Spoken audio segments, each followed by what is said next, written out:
Alrighty, I'm so sorry that the video had cut out. I rewatched it with the sound off, and the only place I was going was to show us what we had actually worked on for our lesson with the finger movements. So what I'm going to do is I'm just going to do the finger movements on my guitar. I realized I don't own a baritone uke. I only own a soprano, and I don't have one here with me.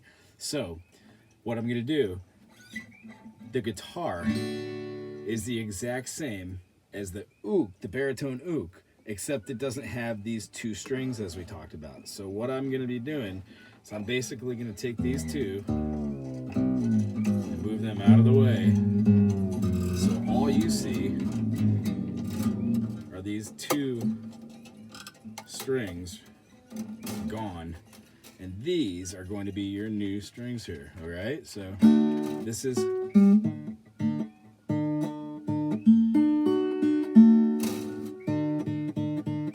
there's my D, G, B, and E. So if I'm playing this, I'd be playing the G. If I was doing this, I'd be playing the C. So what I would like to do is just go over the movements that we had chosen. What we're going to be doing is we're going to be starting on a G. We can choose to go to our C major right here. And what we're going to be doing is we're going to be playing our first finger on the B string on the first note. And what that does, it takes that B to a C. If I were to go up another step, that would be a C sharp and a D. When you play the D like this, you'll notice that this finger is on the D, which means when you play the E right here, that your finger right here is going to be on the E. D.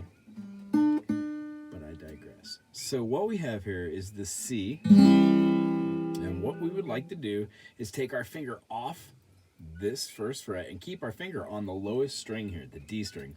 It's going to be on the second fret, so it's actually going to be an E note. But we're going to play that with the other strings. That gives us our E minor. The next thing we're going to want to do is drop our finger on the C again and put down our third finger on the G string. And what that's going to allow us to do, it's going to make an A minor out of that chord. And what I'd like you to do is move these two fingers, the pointer finger and then the third finger, 1 and 3, while taking the second finger and laying it down flat. All right? You're going to be covering the lowest string, the D string, the G string right above it, and then you're going to be covering the B string. By placing all of your fingers on this second fret and leaving this top string open, you're quite literally going to be taking your finger and bending it. And over a period of time, that fulcrum point on the first node will give a little bit of leeway. The cartilage will move around and break a little bit, and it'll refocus itself on where your newfound muscles are, on the side of the finger and then up the vein right here down in the middle. So every time that you do this, you can see things tighten. So when you're used to doing this and putting down a finger, quite literally you're developing muscle memory on this uke. So go through all the chords that you know and pancake them. What we're going to mean by pancake is learn how to play them. So the D, learn how to play this way with these fingers. And as I said, take one finger off, put the second finger where the first finger was, take the third finger, put it where the second was, and then add the pinky. If we could play almost all of our shapes with the different fingering, here's that C, here's that C, here's that C, here's that C, here's the E minor, E minor, E minor, E minor, E minor, E minor. Here's the A minor, A minor, A minor, A minor. What you'll find is the ease at which you could switch between these will change. Go slow at first, and then try additionally throwing random chords that you know in there. It doesn't have to musically make sense, just so you could go back in between different shapes. So right now, if I was just going to pick those couple shapes that we had and play the C by putting my first finger on the C note and then my second finger on the E for the C, and then taking all my fingers on except for that note and play all of them open to give you the E minor, because you want to have a B, C, D, E, F, G, A, B. Get rid of your second and your fourth, so you have E, G, B. E, G, B. 1, 3, 5. When you play this, you got an E, here's your open G, here's your open B, and here's your open E again. E minor, E minor. And then when we lay down our first finger here where it was on the C, and then place the finger right below on the E there, we're turning our actual G string from G, G sharp to an A note, meaning we've got a C, an A, and an E.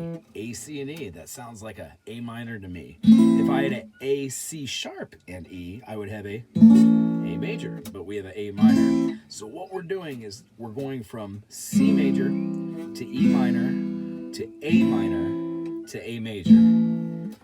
The caveat is, can you keep these three down and then let this one ring out open? And if you can, try that with both your second and your third finger. Because when you take this finger and you play this note, A major, and you scoot it up a whole step from there and lay down your second finger on the second fret on the E string to make a F sharp, you're going to be able to have a B major, A major, B major, C, so on and so forth. So what we're looking at right now for this lesson is take the beginning part of that other lesson, put that with the idea of having these spider exercises being something that you work on to get a little bit more muscle memory and motor skills and finger interaction.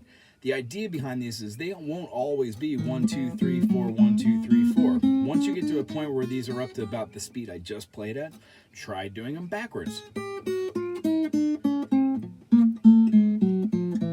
Try doing them 1, 2, 4, 3. Notice how my fingers are staying right over the notes. Rather than playing the note and keeping my fingers way out here, or playing one and having them hanging off, they're all lined up right over. Yeah? And what I was saying just before the video cut off is, every one of these strings, if you play all these notes and add the open note right after that, except for the B string, it will be a diatonic chromatic scale, meaning half step, half step, half step, half step, half step, half step, goes through the whole thing.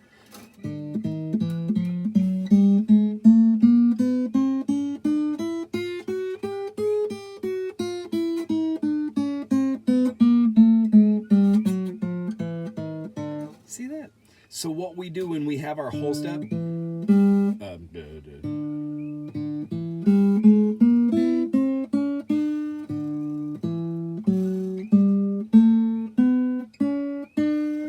positioning of which we find our whole step, half step, whole step, whole step, whole step, half step changes. And what I'd like to do is get through a couple of these cool different ways to form our chords so we can start making them differently, and then talk about stuff like a D sus4 and why that note is my sus4 in the measure, and move on to different things about playing maybe a couple rhythm-sided exercises, and then since you and I like the same music probably, be able to just play some stuff which catalogs where your skills are, and work on some right hand. So for this week, keep going with the spider exercises, get a little bit more fluid mobility in it, and then try the exercise with your C, your E minor, your A minor, and then laying down your A major to see if you could have that E ring over the top. And if you can't, that's okay. Maybe you could just play that bar and then put your finger up here on the fifth to make a A with the higher octave. Sorry about the video going mute at 1:38. I haven't a clue. I'm still learning how to use the YouTube. Anywho, I will see you next week. Thank you so much for getting in touch with me. Aloha.